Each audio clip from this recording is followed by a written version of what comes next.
I call to order the October 2024 meeting of the Audit and Compliance Committee of the University of Minnesota Board of Regents. Good morning, everyone. Thanks to those who are joining us via the live stream video and those attending in our boardroom here on the Twin Cities campus and via Zoom. Let me welcome our student representatives for today. Taiwo Arimu from the Twin Cities campus and Madison Hillard from the Crookston campus, who is attending via Zoom. Welcome to both of you. The first item of business this morning is a discussion of potential policy changes related to the approval requirements for engagements with auditors. Presenting this item are Chief Auditor Galswick and Controller Molly Viola via Zoom. Chief Auditor Galswick, would you like to start? Yeah, thank you, Chair Farnsworth, members of the committee. Before turning it over to Controller Viola, I wanted to note my support for the proposed changes to the Audit and Compliance Committee's review and approval requirements for engagements with external audit firms. In my view, the committee's oversight role for these engagements is based on the committee's need to ensure audit firms the university contracts with for audit assurance engagements retain their independence so that the board and all stakeholders can rely on the objectivity of these firms and their work. The question of independence to me is completely separate from dollar thresholds. An audit engagement could create an independence issue at any dollar value, whether that engagement was for $1,000 or for $1 million. So the changes being proposed, I believe, better focuses the committee on the approval requirements and the responsibilities for oversight of audit firms' independence.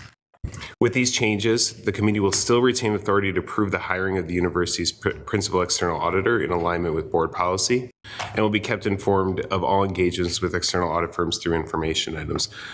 But the pre-approval for audit engagements will be limited to those that impact the independence of the university's principal external audit firm, which should be the committee's primary concern, and to clarify, that should occur very rarely, if ever. With that, Chair Farnsworth, I will now turn it over to the presentation over to Controller Viola, with your permission. Yeah, please proceed. Good morning, Chair Farnsworth and members of the committee. Thank you for your time this morning to discuss some potential policy changes related to the approval requirements for engagements with external audit firms. There's information on this topic available in the document materials starting on page 3 if you'd like to take a look. The changes that we're proposing are in light of approval threshold discussions that occurred last spring. The approval thresholds that we're discussing today are specific to the Board of Regents policy, board operations, and agenda guidelines. At a high level, we're proposing to simplify the requirements in regards to what engagements with the principal external auditor require committee approval, and eliminate the committee approval for engagements with all other audit firms. We would continue to report engagements to the committee, and if the value met the thresholds, they would also follow the board review and approval requirements for purchases of goods and services. The goal of these proposed changes is really to help ensure that the committee is providing meaningful oversight. So I would like to start with a little bit of background. Currently, in the board operations and agenda guidelines, the Audit and Compliance Committee is required to review and approve both audit and non-audit services that are in excess of $100,000 in value, or those that may impair independence of an audit firm. These are requirements that were put in place after the enactment of the Sarbanes-Oxley Act of 2002. And while the university is not subject to that act, certain activities or controls were put in place at that time in alignment with the act as a matter of best practice. Within the current policy requirements, there's a few key things to keep in mind. First is the university's relationship with an external audit firm. That typically falls into two main categories. The first is the principal independent audit firm that has been appointed by this committee. Currently, the university's principal independent audit firm is Clifton Larson Allen. You may recall that last year we went through an RFP process, and Clifton Larson Allen was approved as the university's principal independent audit firm. What this means is that all institutional audits are completed by Clifton Larson Allen. This includes activities such as the university's annual financial report, which you will all have an opportunity to actually review later this month. It also includes the university's audit work to meet certain compliance requirements, such as the schedule of expenditures for federal awards. Outside of Clifton Larson Allen, the university has engagements with other external audit firms, which are typically providing non-audit services such as tax or consulting work. We use guidance that's published by the United States General Accounting Office in the Governmental Auditing Standards to determine whether an engagement would impair independence. In those standards, the types of engagements that would impair independence are specifically defined for us. Another key piece of the current policy requirements that I'll highlight is regarding whether an engagement with an audit firm would impair independence. Maintaining independence is really critical to certain types of engagements with audit firms because it ensures that they're able to issue an unbiased and an impartial opinion on whatever the subject matter is of their engagement. Engagements that could impair independence are those where the auditors are some way acting within the capacity of management. If an audit firm was, for instance, implementing a new process or software, they would not be able to also audit the results of that implementation because they would essentially be auditing their own work. Now, that being said, depending on the type of relationship with the university and the audit firm, it may actually be entirely okay for independence to be impaired because that firm is not also completing audit work over that specific subject matter. The last and key component of the policy requirements is regarding the dollar threshold. If we take a step back, the dollar threshold is really a bit arbitrary, and it doesn't specifically address any of the risks related to engagements with audit firms. The dollar value of a contract does not it does not impact whether independence is impaired. Instead, the independence impairment is tied back to the actual work that's being completed and the subject matter that it's over. So now I'd like to transition to the changes that we're proposing. In regards to engagements with our principal independent audit firm, which is currently Clifton Larson Allen, we're proposing to eliminate the requirement that the committee approve engagements with a value of $100,000 or more. We would, however, continue to require that any engagements that could potentially impair their independence would require prior approval by the committee. Our principal independent auditors are completing work on a regular basis where independence must be maintained. The requirement for approval would be determined by reviewing a statement of work and determining if it is an engagement type that is defined by the government auditing standards. That review is currently required by administrative policy, which requires that all contracts with any external audit firm must be reviewed by the controller's office in advance. That's an administrative policy that's in place to specifically address whether engagements would impair independence that would impact the university's institutional audits. Board review and approval requirements for purchases of goods and services would also still continue to apply these engagements if they met the $5 million threshold. And we would continue to report all of these engagements as well. Now, for engagements with all other firms, we're actually proposing to eliminate the requirement for committee approval. However, we would still continue to report those engagements to you. Engagements with other audit firms typically have very limited, if any, risk to cause an impairment of independence related to the university's institutional engagements. This is because the subject matter is more narrow in scope, and there's that expectation that the principal external audit firm would be completing any institutional audit work. Now, in the materials, we also included some information regarding what types of engagements have required approval over the past few years. Those engagements have either not impaired independence because of the type of engagement it is, or it was in a situation that could have impaired independence, but the university was not in a relationship with that firm that would require them to be independent. Finally, I also wanted to note that we did do an informal survey of other Big Ten institutions. What we found is that we're generally more conservative than our peers. Many of our peers, though, are subject to either engaging a state-appointed auditor or they're relying on their typical purchase of goods and services approval processes. There was only one other institution that reported an approval by an audit committee that was based on dollar threshold. With that actually concludes the information that I had prepared to share with you all this morning, and I would certainly welcome any discussion. Thank you very much. Yeah, I'm very interested in what colleagues think about this. Without reiterating a bunch of what was just said, I think part of the conversation here is what is the function of this particular approval threshold? And then the only other thing I would re-highlight is that the engagements will still be highlighted in the committee information items, which will give committee members, current and future, an opportunity to opine or ask questions on those engagements. I'll start with Regent Davenport. Thank you. Thank you for that presentation. And this is an important and probably often overlooked topic. Mm-hmm. So It feels to me that moving away from the $100,000 approval is right. That's too small. It feels to me that 5 million may be too high, and I'm not suggesting we change that because there's probably rationale for that high, and that maybe you could just touch on for me. And then I'm wondering, I was interested in the other peer institutions, and on this issue of audit, I like being more conservative. And so I was curious if those that, when they're engaged with their state or their state auditor, and we know what kind of agenda the state auditor in Minnesota has, that I'm glad we don't.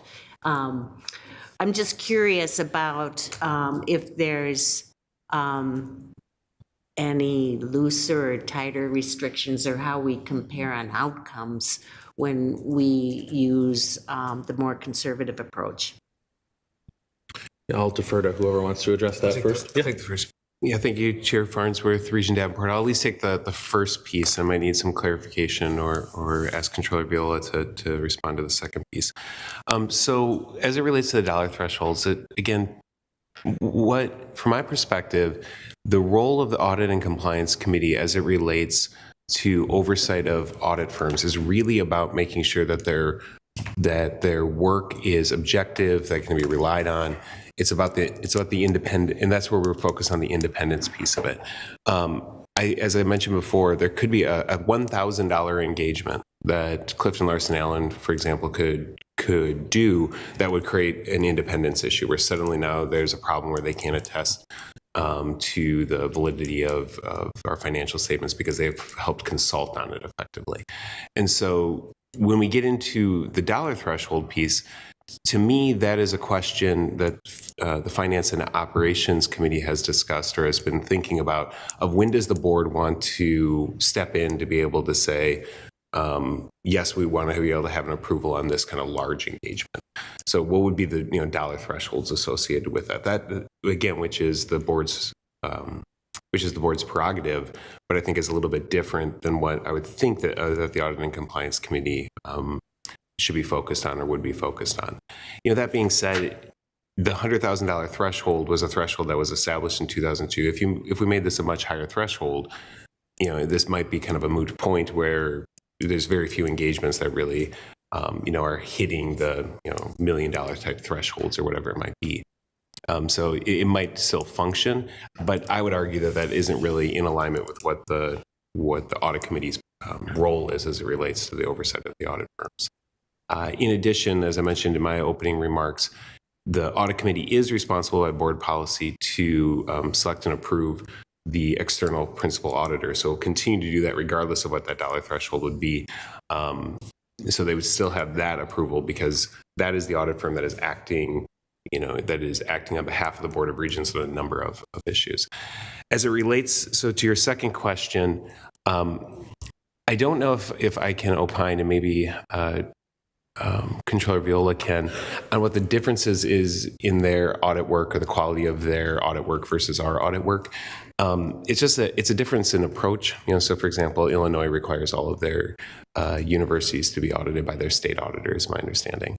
That happens at some of our other government agencies here in Minnesota, where you're required to use the state auditor regardless of the risk levels, et cetera, while we have the ability to be able to go out and contract out. But at the end of the day, they're going to be following the same standards. They're going to be going through the work in a similar way. But is there anything you'd like to add to any of those remarks, Controller Viola? Yeah. Chair Farnsworth, for submission. Absolutely. Yeah. So in regards to the audit work that they would be doing in these other institutions, it would be the same. There are auditing standards that have to be followed regardless of who your auditor actually is. The other thing that I would mention is sometimes that state-appointed auditor, it may be part of their state's audit function. There's other instances where they may actually be contracting out to another external audit firm, but that has been directed through the state process rather than the institution being able to drive that for themselves. All right, thank you. Student Representative Aremu. Thank you. Thank you to the presenters. You already answered one of my questions, though. Thank you, Chair. Fast forward. So, presenters, thank you for the presentation. You actually answered one of my questions, but I would still go ahead with one more piece. You actually talked about informal surveys with peer universities, something like that, which is great. You also did highlighted some of the benefits of adopting this new policy. Do you foresee any downside? I know you talked about quality, that it's different. So I don't know, is it the same quality if we adopt the new policy? What have you found based on your informal survey? I'll start with that. Chief Auditor. Yeah, thank you, Chair Farnsworth, Student Representative. So one of the benefits I would see of this is that with the pre-approval requirements, there are times in which we might be trying to, or the institution might be trying to engage with an external audit firm on something that's time sensitive. So this actually came up last spring where we were looking to contract with some work for Deloitte, which was independent assurance work, so it was assurance work, so it would not create an independence issue, but exceeded that $100,000 threshold. And there was work that needed to be done in order to speed up the approval process to try to work it through the committee so that it wouldn't impact the important work that we needed to contract Deloitte for. So that would be one of the benefits of removing this approval threshold, plus just removing some of the administrative burden that ends up on the committee. I think it's important to note that all of these, or to re-highlight, I should say, that all of these engagements would still be provided as information items to the audit committee, which gets to the one risk that I could see. So the one risk with the change of this would be if we were to contract out with a firm that was not our primary external audit firm to do something that would impair their independence. So, for example, and you've seen some of these come through before. We've had, for example, Ernst & Young come and consult on taxes. They would then be precluded from going and auditing that work for the period of time for the work in which they consulted on.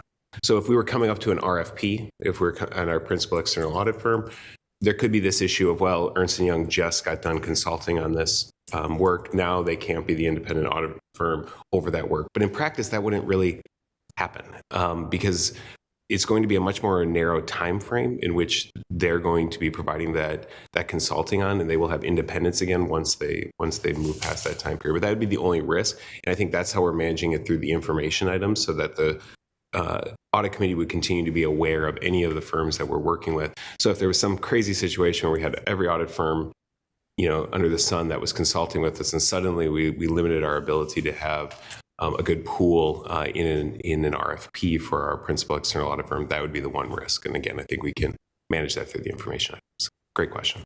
Chair Farnsworth, can I? Yeah, we have time for a quick follow-up. Go ahead. Right, thank you. So you did talk about possible risk just within a short time frame.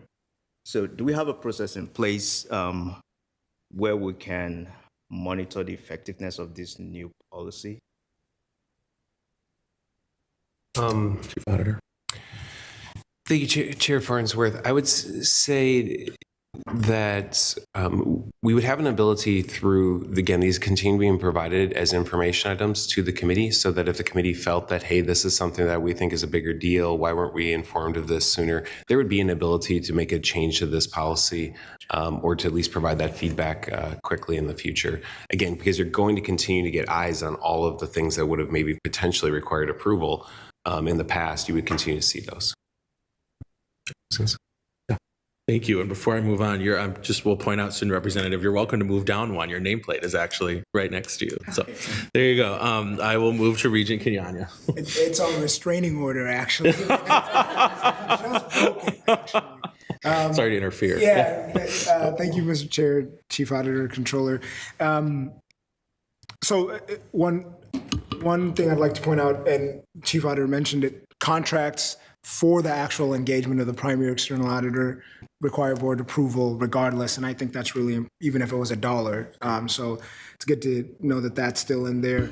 I do agree that the dollar amount is, I think the way you put it is that even $1,000 engagement could impair, one conclusion would be, okay, then let's not have that. And another person would say, okay, then let's approve even $1,000 engagements. That's not me, and that's not what I'm suggesting. I think the dollar amount going away does make sense. The administrative policy that requires contracts to be reviewed by the controller, I would like to see that mirrored in board policy. Not that, because it's my understanding that's an administrative policy, but there's no board policy saying that the board requires the control. And it's not that I anticipate this will change or whatever, but we can only speak to, our policies. And I do think that's an adequate control because I think sometimes what we offer to some of these conversations is limited, and it's good that we're aware of that. So it's obviously the controller who should opine on that, more so than us. But I think it would be probably appropriate to see that mirrored in our policy, that's a requirement and expectation of ourselves. You pointed out my third point, which was about engagement with other firms and how that could potentially affect independence later. And I do think that's maybe something to think about, only because historically, I think it would be fair to say the board has had maybe a little more appetite than the administration on wanting to rotate out. I think the board wanted to consider RFP even earlier, and then we settled on rotating partners, so we did that for a while, and the board was like, no, I think we really need to go to RFP. So just making sure we're keeping those options open. And it's not that the number of contracts, that come by are abundant, and that, it's a limited space. There's not 50 companies that are going to be bidding on these, it might get 6 bids, and there's probably only 3 reasonable ones to really be looking at. So I think for that reason, it is important to just make sure we're maintaining those options. Yeah. Certainly give an opportunity for a response, and then I'll suggest maybe how we can bring this together. Keep going. Chief Auditor Colson. Thank you, Chair Friends. With that, now we're tight on time. I just want to clarify to your comments on the $1,000 Regent Kenyanya.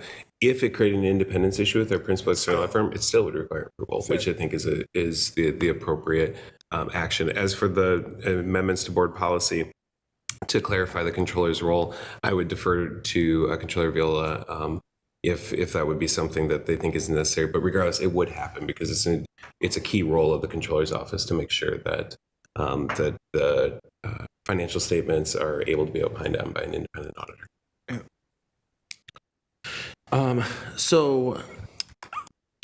Controller Viola, do you want to go ahead and respond if you'd like, and then we'll proceed.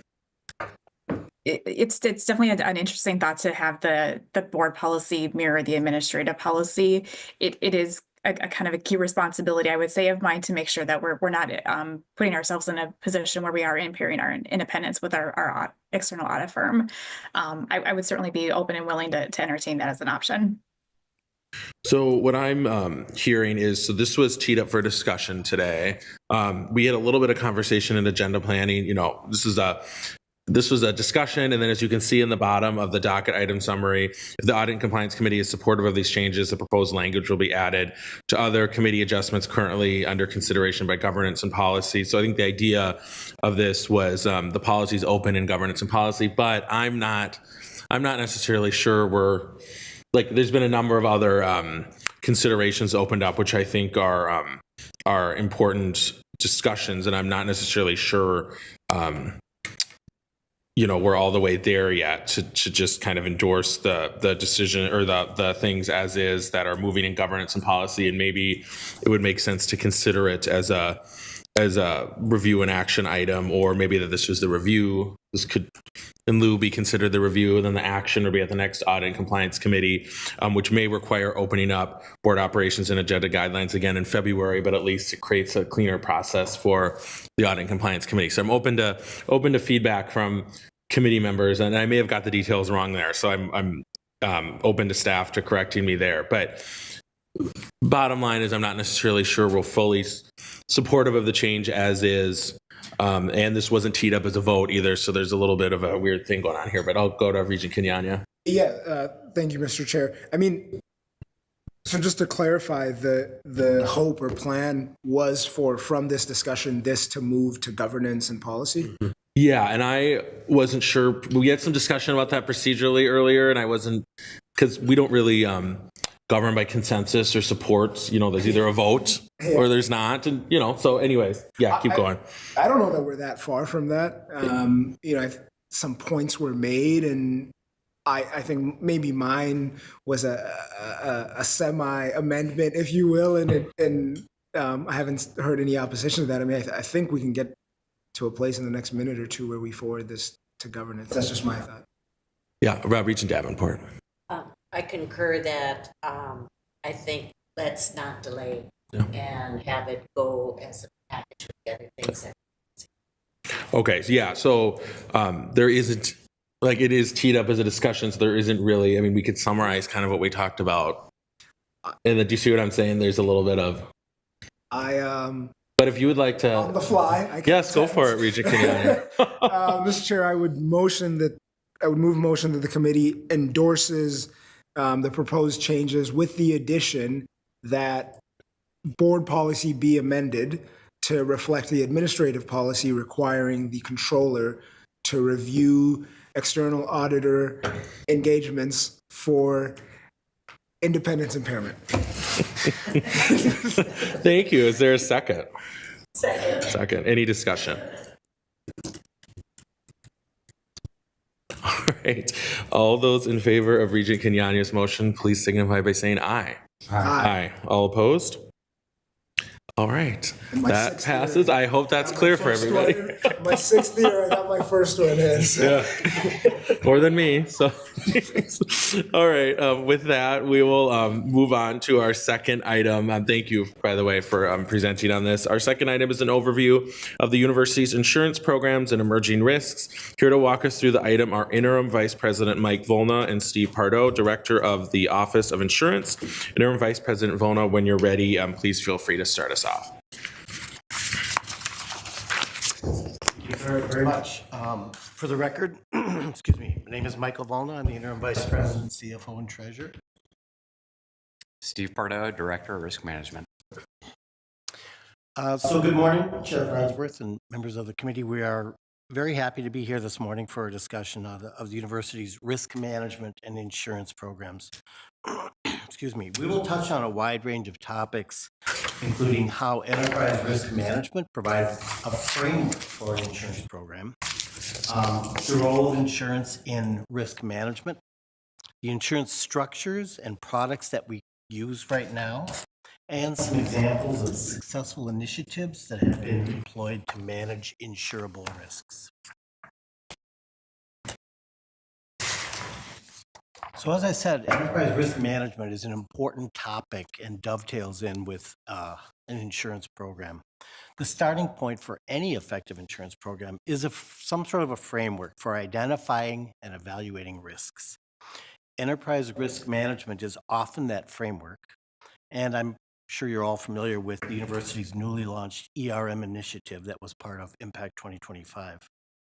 But even before we launched our ERM initiative, the university's insurance program employed leading risk management practices, including risk identification, risk assessment, robust financial and statistical analysis of potential risks, and a comprehensive array of insurance coverage that we have employed. In addition, the university's captive insurance company, Reminco, is another example of a sophisticated leading practice that we use, and we'll talk about that a little bit later. Continuing with the theme of ERM, you may recognize this. This is a copy of the university's most recent ERM assessment of risk threats. And while ERM seeks to identify risks broadly and develop effective management of those risks, it's important to note for today's discussion that not all risks can or should be managed through the purchasing of insurance. Furthermore, some of the risks noted on the profile may impact the insurance program's risk assessment when deciding whether insurance may be appropriate. So the remainder of the presentation then will focus really on the insurance program itself as a tool for managing risk. So a little bit about Insurance 101. At its very core, insurance is a risk financing tool. By that, what I mean is insurance transfers the economic consequences of risks from a party like the University of Minnesota to a third party like an insurance company. The most common reason to buy insurance is that the financial impact of such a loss cannot be absorbed by the owner. For example, as in the total loss of a building through a fire or flood or what have you, or a large loss from a lawsuit. Usually, insurance is purchased from commercial insurers, which have huge reserves because they spread their losses and their insurance products across a very large base of customers to spread the loss and minimize the risks to them. But as we will see later on, there are also other insurance structures, such as the captives, that can provide certain types of insurance when the risk profile fits a captive model, or when the insurance markets are simply not an option. So as part of the assessment of whether or not to buy insurance, it really is an assessment of should we retain that risk or should we transfer that risk? There are a number of factors that we typically employ and work through when we're thinking about a particular risk. And these include, one, how likely is it that a bad outcome might occur? If it does, what is the range or severity of a possible bad economic consequence? What is the cost? What is that magnitude, both in terms of absorbing the outcome through some sort of retention or self-insurance, as well as the cost of transferring it to a commercial party? Is there a viable commercial insurance product available? As a side here, when you look at what's happening in the Southeast right now with Hurricane Helene and then Hurricane Milton, those will have significant impacts on the insurance market, both in terms of price and possibly in some cases in terms of availability. There may be companies that simply say we can no longer afford to insure a type of structure in a type of location because of the severity and the repetitiveness of the losses. And so then finally, when we work through all of these different factors, it comes down to which solution provides the best net benefit to the institution, weighing all these factors. These and other types of factors that we go through constitute the type of risk assessment that is really important in managing risks in general, whether it's insurance or not. But really in determining for us whether insurance is a viable tool and an effective tool in managing any type of risk. So now I'll let Steve talk a little bit about his organization and the way that he's developed the program. Steve? Thank you, Mike. Our office consists of me, the director, an associate director, a claims specialist, and an administrative specialist. So we're a fairly small office, with a fairly big job. And our work is made possible by collaboration with a broad network of internal and external partners.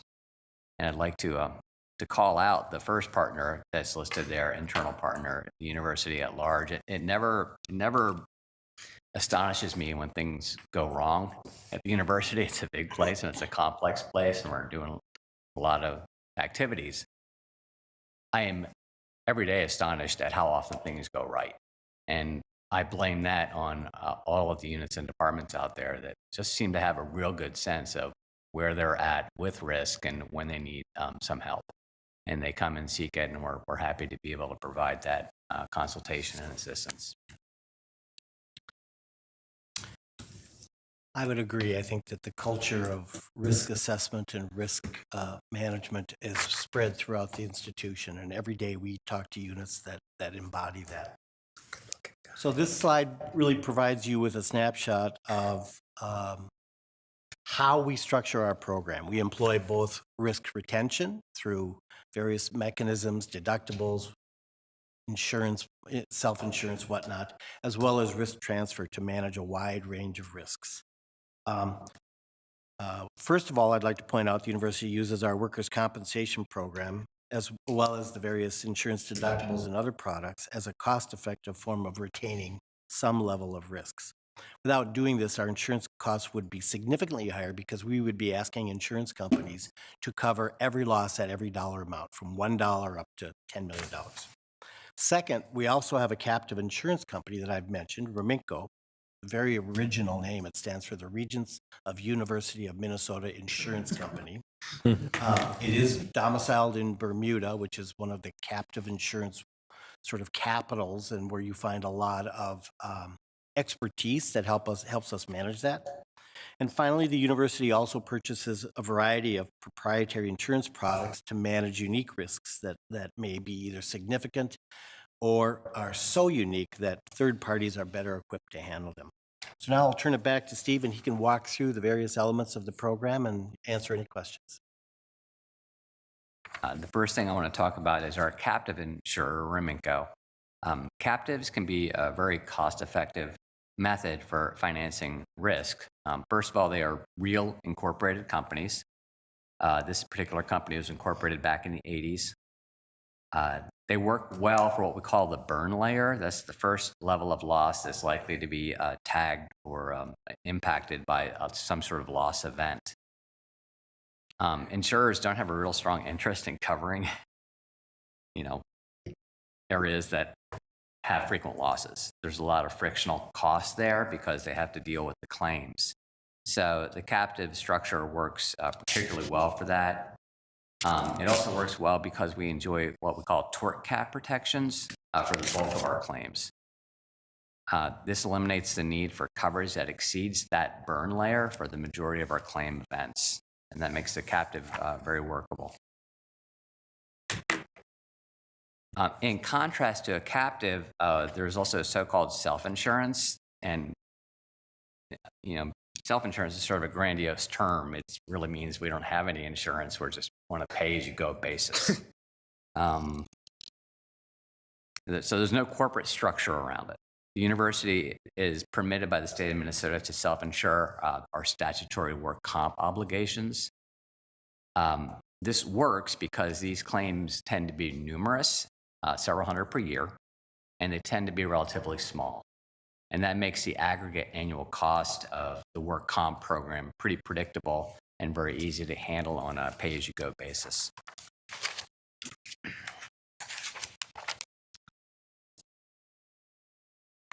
So risk transfer to third parties paid to accept these risks, which we call an insurer. It becomes useful when the risk is too great to be affordable by the university. And a great example of that is property insurance.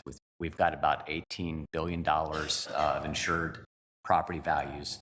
And if something were to go terribly wrong, that exposure is much too great for us to handle internally in any effective way. So we buy property insurance to cover that exposure. The annual property insurance premium is the university's single largest insurance expenditure. That it constitutes about 1/4 of our total annual total cost of risk.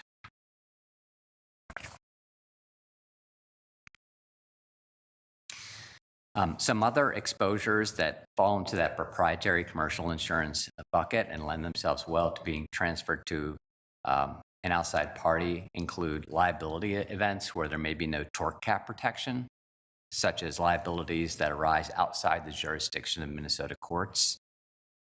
Risks that are unique, such as marine risks associated with the Blue Heron research vessel ported in Duluth. And a risk we may be obligated to insure due to involvement with some outside entity, and other entities such as NCAA mandated sports accident insurance, clinical trials insurance in certain foreign countries, and work comp exposures outside the state of Minnesota.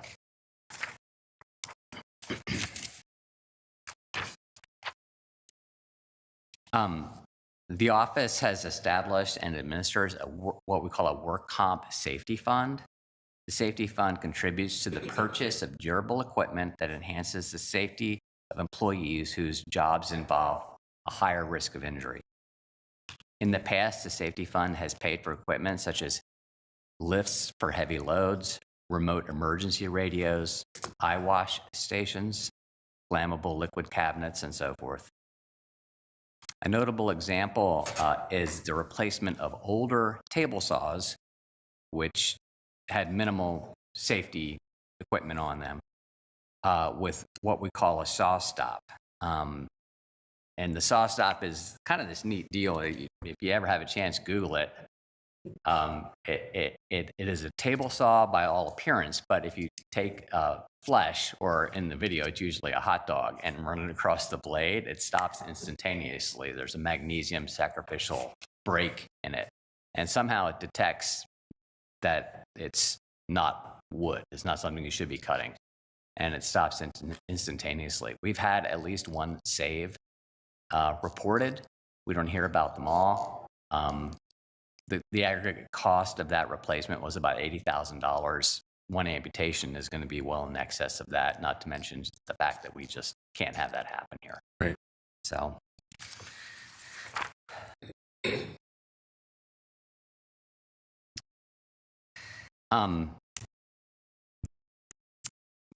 With respect to work comp and mitigation, we also have a literature out there that shows us that work comp with lost time injuries, these employees recover and return to their regular duties more rapidly when afforded light duty work roles within their medical restrictions. Our office cooperates with disability resources to place injured workers in transitional light duty roles. The university does not have a high incidence of injuries with any material or substantial lost time, but our limited experience with this recovery enhancement method have been very positive. People do seem to be getting back to work quicker when they are out, if they have light duty opportunities.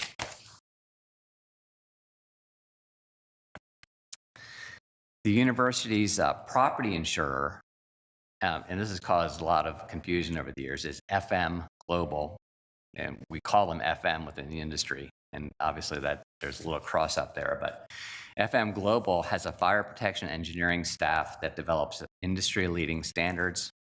We've used their advice to improve vulnerable points in our physical plant. Some examples, very recently, our building fire sprinkler motors have historically been connected to the sprinkler pump using what they call an elastomeric coupler. It's sort of a rubber deal that connects the motor to the pump. FM Global found that these elastomeric couplers often failed at startup because they've been sitting there for years and they deteriorate. And this means that in a fire situation, you might not have the outcome that you want to have. Sprinklers might not function as intended. So we have recently, in conjunction with our FM facilities management and FM Global, replaced those elastomeric couplers with a robust metal coupler, and these do not suffer those failures. The Old Main heating plant on the Mississippi is exposed to severe flood events. Intrusion points were identified, adequate plugs and a flood barrier door were installed, and the flood emergency plan was updated. We have hundreds of millions of dollars worth of library and collections materials stored in our Anderson caverns. And if you haven't been down there, if you have a chance, it's pretty interesting. We've got racks that are half a football field long, and they're, I think, 17 feet tall.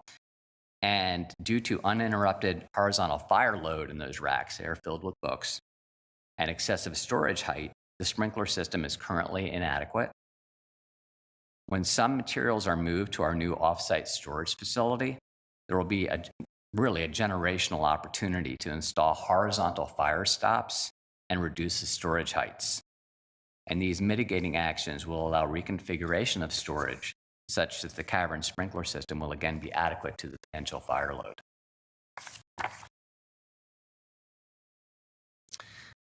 As far as emerging risks, we see some, I wouldn't call it newly emerging, but deferred maintenance always sets off alarm bells with insurers. They like to see new roofs and new sheathing structures, and it's something that is on our minds. Climate change, the frequency and magnitude of weather-related losses is having an impact on insurance markets, both in terms of cost and availability of coverage. It's a long way away, but we do see results, negative results on our rates and deductibles arising from Florida, from California wildfire. There's a ripple effect there. Student athletes, we've recently seen an influx of lawsuits of student athletes attempting to argue they are employees because they have in the past received a scholarship. And the argument is that the scholarship constitutes remuneration. Okay, if that argument is successful, one possible impact would be access to work comp benefits. A goodly number of these athletes were injured in the past. And that's definitely on our radar. Cybersecurity continues to be an exposure with no ready solution. Legislative action restricting litigation when breaches occur, despite reasonable efforts to prevent them, could be helpful in this area.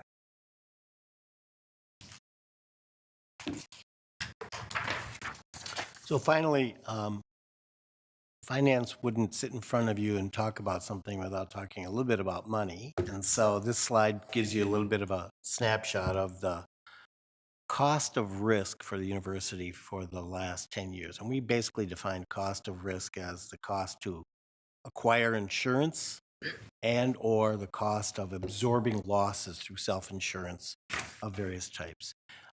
As you can see, really for the first 7 or 8 years on the graph, it was except for that 1 year in 2016 when we had one particular loss that went through Raminco, it was very stable and very flat. And what you can see now, particularly in the commercial insurance or the green part of that, is that our costs are rising. And a lot of that has to do with, as Steve said, some of the natural occurrences that are impacting property, casualty, and so forth. So we continue to really, really work hard to try and bring the best cost solution to the university.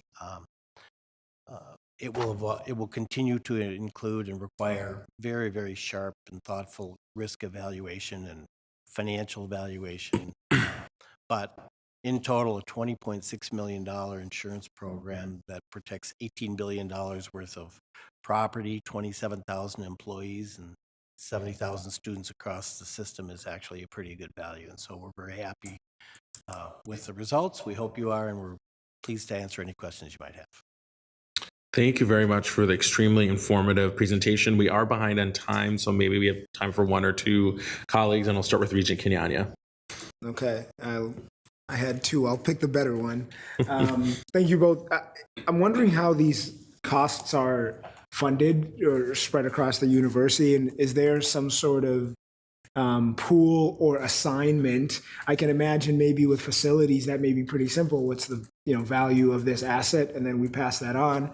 But then with things that are maybe a little less simple, for example, College A just has lecture halls.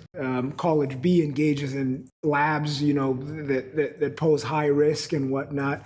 Do they bear different costs? And then I think if so, the next part, does that then in turn have that incentive, right, to invest in the SAW stops, because now I know the rate that my college is charged will go down and whatnot. Can you talk a bit about how that's shared across the university? Yeah, please. I can take that. Sheriff Farnsworth, members of the committee.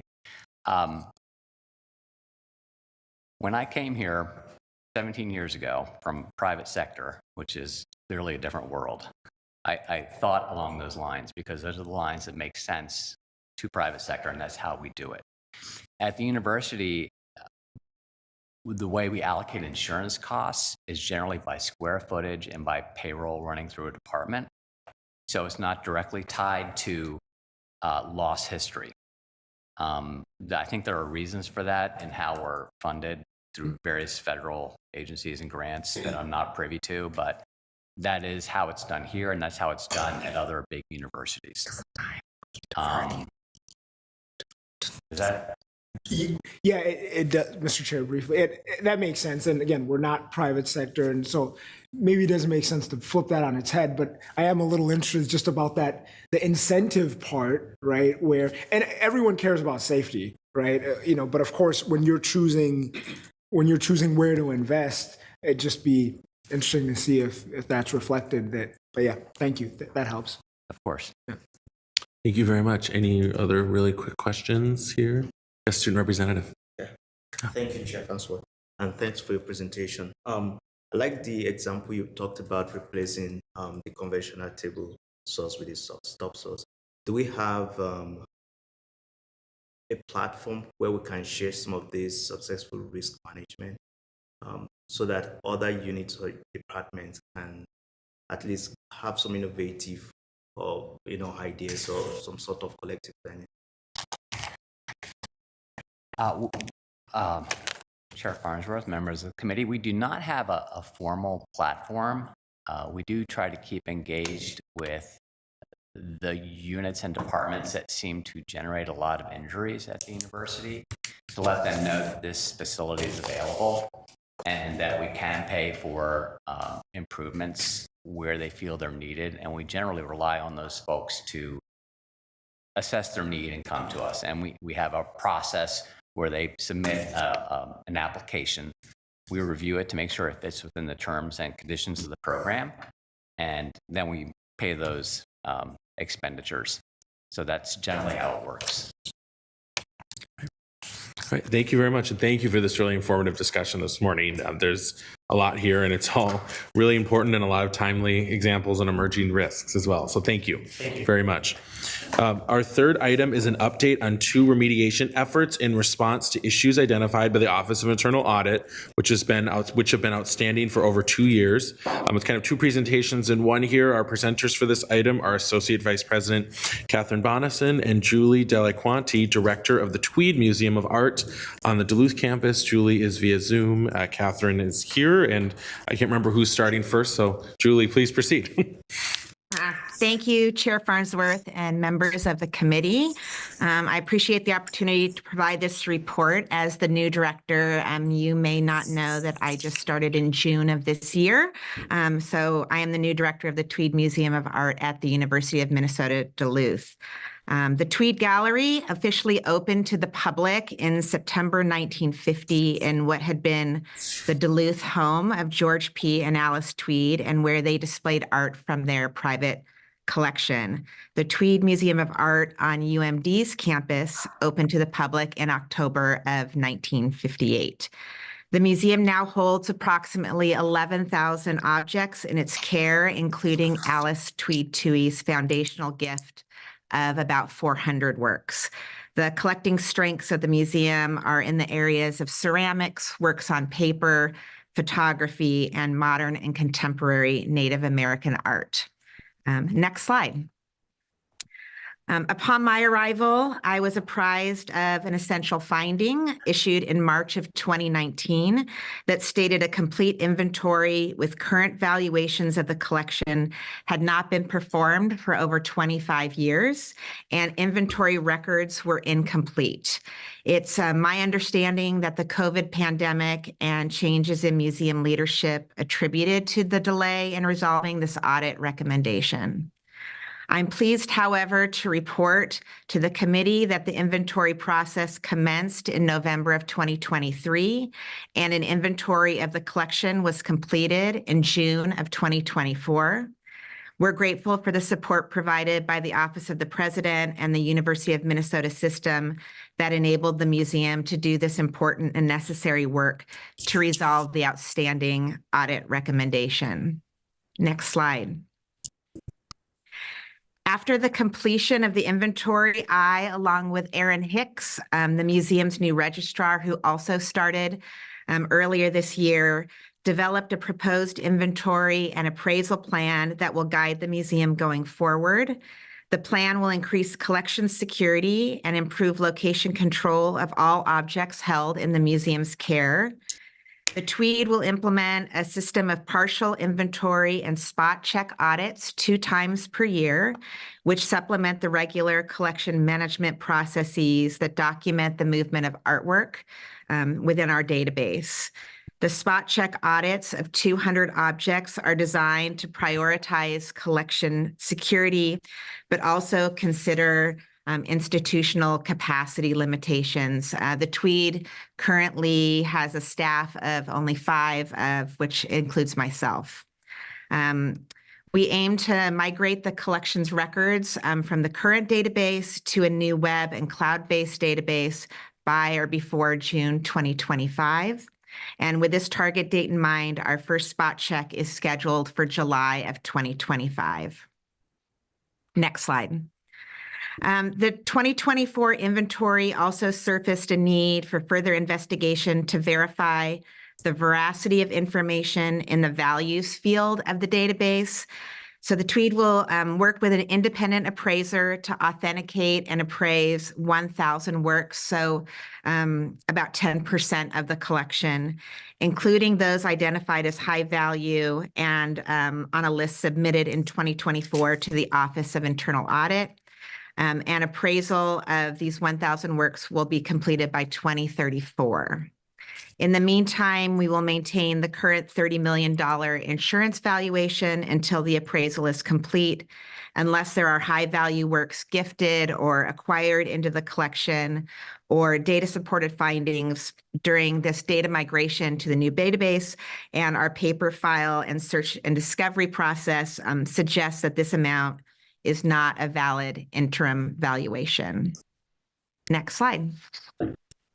In addition to the inventory and appraisal plan, we are also now currently working with university's NAGPRA coordinator, Dylan Gates, who will review approximately 670 objects in the collection that meet very broad criteria as Native American, and he will provide guidance to ensure the museum is compliant with NAGPRA regulations. I am pleased to report that the proposed plan submitted to the Office of Internal Audit for their review was approved by Director of Risk Management, Steve Pardo, and as of September 17th, 2024, the status of the essential finding is marked completed. That concludes the material I prepared for today, and I'm happy and prepared to take any questions you may have about this essential finding. I want to thank you very much for the very specific and specific update on this, which is really, really appreciated. Does anyone have any questions? Yes, Regent Johnson. Thank you. Having spent 12 years on the faculty at UMD, I'm really appreciative of the Tweed Museum. Very glad you're doing a NAGPRA inventory, which is, as you know, mandated by federal law. We had the issue down here of the Wiseman Art Museum having things that were taken from the Mimbres River region, and they were down here. We were out of compliance with NAGPRA for 30 years, which could have been federal civil penalties could have been imposed, and so it's an important thing to be in compliance with. And I believe the Interior Department is looking at increasing penalties for those out of compliance with NAGPRA. So I'm glad you're doing that. Thank you. Thank you, Chief Auditor Galzer. Yeah, thank you, Chair Farnsworth. I just, I first want to just echo Regent Johnson's comment on how important I think this work was. And I just want to thank the Tweed Museum for the tremendous work that they did in order to do this. This was a very large lift that required additional support from the president's office and a number of people over a number of years. So I'm glad that we're in a much better position now to manage this going forward, and appreciate the new director's comments. Thank you, Julie. Anyone else? I would just echo the Chief Auditor's comments. Thank you very much again for this really helpful update today, all the work that has happened, and there's extensive lift to come, as we saw about the appraisal values and some other things, and so appreciate your continued leadership. Thank you. Thank you, Chair Farnsworth and members of the committee. I will go to Associate Vice President Bonison next, whenever you're ready. Oh, thank you. Thank you, Chair Farnsworth, members of the committee. Chief Auditor, it was like, how much time do I have, just so I can? 10 minutes. Oh, I can be less than that. This conversation we had on, last year, so I will kind of run through the slides as quickly as possible to make sure we're efficient with time. This is a follow-up from Health, Safety, and Risk Management's audit finding from 2019-2020 on safety training. So just to anchor us of what does that look like at the university, and it's all system campuses, all university properties, anything that's sort of safety related from biological to slips, trips, and falls to radiation that runs through our office. Just to give you an idea of scope, we this last year tracked about 57,000 course completions, about 84 unique courses, and some of these courses are delivered in person and online. So the scope is all included. The audit finding that we're here to discuss, there are three main pieces around the safety training. So an accurate and complete course listing, tracking the course completion, the follow-up, and then making sure that the program sufficiently covers all the compliance-related pieces that the university needs to provide. 2 of 3 of these are complete. It's the middle one, the track and course completion and follow-up, that we're going to spend just a few minutes on today. So the big question of why we're here talking about the 5-year follow-up, just to give you the overview, the first year 1 and 2 after the finding came forward to our department, it was really trying to get an idea of how do we go about trying to deal with a situation that is not within the scope of or the control of our department. It deals with Office of IT, we have HR, we have all sorts of partners that we'd have to get on the same page. And so we were really trying to work through all those relationships and determine what could we do, what was within our influence, and what was within our focus. And then working in negotiation with the Office of Internal Audit to develop a path forward that meets the intention of the finding. So that was the years 1 and 2. Year 3, we landed on a path forward. Year 4, we launched the project. So year 5, I think it's a good news, but it also is a little zigzag in our progress, is that we focused our project, and then we have now stepped back and reopened it up to an enterprise-wide solution. So it may slow us down just a touch, but I do think it's the right answer to bring everybody on board to one common solution. So again, here's the scope of the project to answer that audit finding. 2/3 of these have been completed. So the quality and quantity questions we've sort of been able to tackle internally. And then the one that's in process is really this: what is the process for us to assign, track, and monitor training across the enterprise? And so again, there's an IT element, an HR element, and then just the safety piece for us of trying to pull all that together. And this is a repeat of the slide we looked at last year. So the solution, this is really the technical solution path, was to work with the Office of Information Technology and the Health Sciences Group to develop something similar to what they use for CTSI, where we actually look at what are the risks involved in a certain position and in that employment, and then how do those risks equate to training requirements. And we can do that through a technology solution that they're helping us develop. And so that's, again, the piece that's in progress.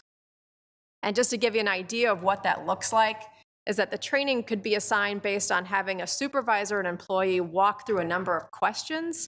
So for example, if we're looking at chemicals, being able to say, okay, I work in a research lab where chemicals such as this are available, or I am responsible for work that involves controlled substances. And by going through that checklist, then we can assign training as appropriate versus just guessing based on their job classification or what college they work in.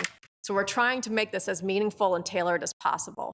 The other piece here that's really important is that the audit finding asked us to assign, track, and monitor. And so we need to be able to assign it and then understand if they took it and then follow up. And so that's why we're looking at this technology solution.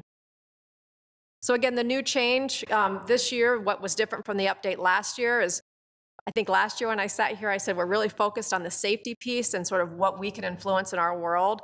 And through working through this process, have backed off of that a little bit to say this platform should be available to all users. And so if somebody from a different department said, I really need to look at how we provide training for a different subject area, we could use this same platform to meet those needs. So not making it just about our department, opening it up enterprise-wide. This is the piece that's complete. And so we talked about the 2 parallel paths last year. where we looked at verifying that the content was appropriate, that we were meeting all compliance requirements, and that the quality was there. And so that was completed last year. And again, the partnerships being the key piece. It's fabulous to have such great partners. It does sometimes slow us down because we have to get everybody on the same train and be able to move that train forward together across a large system. So again, we're very grateful for Office of Human Resources, for OIT, and for the senior leadership that have supported this project. And with that, just a recap of our timeline. We're trying to keep this, all the work is being done in-house. So we're working, like I said, with OIT and the health sciences team. We hope to have this fully launched this fall of 2025, where again, as a new employee comes on board, they sit down, they go through this questionnaire, which is online. The questionnaire then results in assigned training that we can track, that we can monitor, that we can follow up on, which we believe meets the intent of the audit finding. Any questions I could answer? Thank you very much for the presentation, and thank you for the reminder that I need to do my safety training at work. So thank you for that. I'm making a note now. Right? Any questions or comments? Regent Kenyanya? Yeah, thank you so much for the update. I was curious, the progress on the platform and the implementation, that's a fantastic update. If you can remind me, are these trainings already required or mandated? And what I'm getting at is, we have different employee classes that have different, whether it's contracts or just, faculty, the tenure code and whatnot. So on the enforcement side, that probably looks different depending on who this is. So if training is not completed, what does that then look like, in terms of enforcement beyond just the follow-up? So Chair Farnsworth, Regent Kenyanya, great question. And right now I can tell you with some certainty that it looks different in every department and then for every job class. And that's part of the problem that I think the audit was getting at, was that we need to work through that with OHR. Again, what does it mean if you're not compliant? What are those restrictions? How does that work for each type of employee and their responsibilities? This is audited frequently, as the Chief Auditor can attest to. The way that it's managed internally post-audit, I think is very different. And I don't know, Chief Auditor, also, if you'd like to speak to that. Sorry, could you repeat the question? The question is, how is it managed when people don't comply with training and based on employee group, and what happens that follow through? Thank you, Chair Farnsworth. So from an internal audit perspective, when we're thinking about training, we're going to be looking at who are the units that are responsible for the policy, and what are they doing to confirm that training is happening. So in this case, we're talking about safety training. We're thinking about, as an HSRM's role related to safety training, what are they doing to monitor to ensure that training is happening across the institution. We also expect units in order to be able to monitor that. So when we're going out and doing individual unit audits, in fact, we have some issues identified in our internal audit update this time related to trainings, and that units are making sure that those trainings are happening. Okay. So it's both a unit responsibility as well as what we would consider the line 2 responsibility, such as HSR. Yeah. Briefly, Mr. Chair. Thank you, Chief Auditor. That makes sense. One thing I'll say is that, even we're still better off in that we at least know who did it. I mean, it may still be a question of what now, but my understanding is we didn't have that visibility necessarily before, right? And depending on employee class, maybe there's not a course of action that is, maybe you can't necessarily have punitive action on the employee, but you could say, okay, but you can't enter this lab now, and so you're not going to have access to this system or whatever. And then obviously that's going to have consequences for your ability to do your work. So, but thank you. Very helpful, VP Bonison. Thank you very much. And I'm sorry to the committee, we do have to move on to the last item. We have a timely internal audit update that can't be deferred to next month, but for any remaining questions or comments, certainly committed to helping facilitate those offline. Our final item is the internal audit update from Chief Auditor Galswick. Anything you'd like to highlight? Thank you, Chair Farnsworth, members of the committee. So the internal audit update is on page 46 of your document materials, and I'm going to start with the internal audit summary on page 47. First, an update on the internal audit plan. We're currently running slightly behind schedule due to staff turnover and hiring, and given, frankly, some of our carry forward audits that we're working on took longer than expected. However, we still expect to complete or initiate all the audits in the audit plan this fiscal year, as was outlined to the committee in June. From a staffing perspective, we have recently filled our open IT auditor position with a highly experienced principal IT auditor. He has over a decade of IT audit experience with CISA, CPA, and also serves in an information security role for the U.S. Army Reserve. So we're really happy to have him on board. We still have one financial auditor position still open, which we're hoping we can fill before the next update in February. From a follow-up results perspective, on page 49, the implementation rate for essential recommendations was 38%, again, slightly below the 40% rate, but it is a slight improvement over last period. 61% of the outstanding items are past due. That is an increase from 32% last period. However, many of these are related to audits that had a large number of issues that units need to work through, and some are due to waiting on other units or vendors before they can resolve their issue. Overall, we believe management continues to make adequate progress on outstanding issues, especially given the complexity of some of these issues and, again, staffing and resource challenges. However, as always, I will inform university leadership and the committee if additional support or pressure to remediate the items is necessary. 3 audits have a total of 4 items that are over 2 years old. We just had Catherine Bonison present on the safety training item. That was one of the 3 items. In addition, there's the School of Dentistry, where there is 2 of the 27 are still open. Both those relate to accounts receivable, processing, billing, and both are being slowed down by staffing issues, et cetera, but they expect to have them done by the end of the year. The other item is in energy management, where there's one complicated issue outstanding related to the management, security, and potential transition away from an independent network they have. They're using some outdated hardware that they're trying to replace before they can make this network change. Can't get into the details of this, or can't go into much detail on this in a public meeting, but we may consider in February closing the meeting in order to talk about this a little bit more to give you some understanding of the risk there. 6 audits remediated all remaining essential items as shown on page 61. So we have UMD Fine Arts, UMD HR, our 2 Twin Cities Athletics sports audits that were outstanding, Next Gen Med, and the Masonic Cancer Center. Always want to give a shout out to the folks who close out all the issues because there's a tremendous amount of work that goes into that. The audit activity report on page 63 provides a summary of all the work the Office of Internal Audit has completed over the last 4 months. A couple unique items on this activity report this period is the completion of gift testing for the University of Minnesota Foundation, alignment with the Memorandum of Understanding, and the completion of our self-assessment on our compliance with the Institute of Internal Audit Standards as part of our once every 5-year reviews that we do as part of the quality assurance review and in preparation of our external review team, which will be here next week. As a reminder to the committee, our self-assessment, the QAR external review team's final report is going to be provided at the next committee meeting in December. In addition, the audit activity report provides some information on the 2 collaborative assessments and how we continue to follow up on those. The audit activity report also notes the completion of 7 audits. There was 3 transition reviews, the university's president, UMD chancellor, and the vice provost for undergraduate education. No major issues were identified in these audits.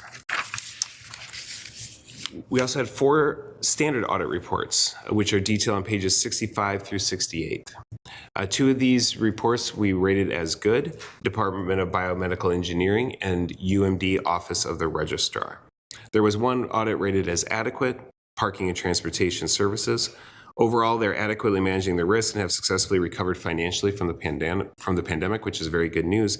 However, essential issues were found in several key processes, including parking payment reconciliations, information security, contract management, and compliance with policies and regulations. Finally, 1 audit was rated as needs improvement. This was the HIPAA and governance and oversight audit reports. This is a process audit where we're looking at how the institution is managing a risk across various units. It is important to note that the scope of our review does not pertain to any mHealth Fairview operations, as HIPAA compliance for these units are managed by Fairview. Instead, these findings are related to how the university oversees and governs university units that must comply with HIPAA. So Boynton, Morrison UMD Health Services, School of Dentistry, researchers who use protected health information, et cetera.